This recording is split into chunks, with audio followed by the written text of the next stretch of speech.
Hey y'all, Coach Moore here with Atomic Athlete, going over week 6 of Osiris. This is our last week of Osiris, very top end of the volume progression. So we're going to be finishing it out on our primaries with 6 rounds of 10. This is a ton of volume. The progression is already in there for you, so there's really no need to add weight. That being said, like I've had some, especially on some of my lower body stuff and on some of my upper body stuff, I felt like I could add weight in some of those lifts. What that looks like for me, I'm almost 50 years old, is if the weight's moving well and I can go up in weight and the muscles are burning but the joints aren't hurting, I know that was a good decision.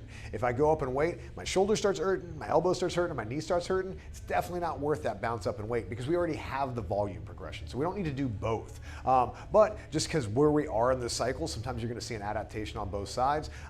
Initially, the first few weeks of the cycle, just the volume crushed me. Now I've adapted to the volume pretty well. That being said, I'm tired and sore all the time, but my joints don't really hurt. It's just mostly just a generalized muscular fatigue.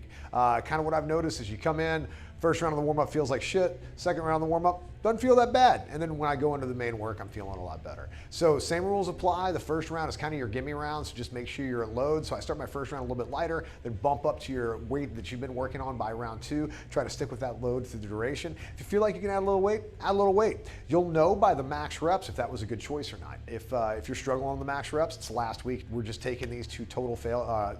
We're taking them to no reps in the tank. So this is the crux of the effort. So we want that loading to be appropriate for those max reps to be very, very close to 10.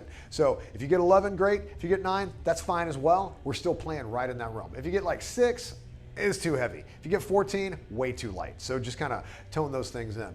Outside of that, the big crux efforts of this week, we've got a pretty rowdy work capacity on Tuesday, and then we've got that rowdy sled push-pull on Wednesday. So those 2 days back to back are going to be Monday, Tuesday, Wednesday are going to be really hard. Thursday, session 4 is going to be a little bit more chill, and then Friday is going to be that last little kick in the teeth, and then we're done with this. So no matter what, love this cycle, hate this cycle, it is over at the end of this week. So come in, get the work done, get the fuck out, enjoy your life. Train hard, train smart, enjoy the work.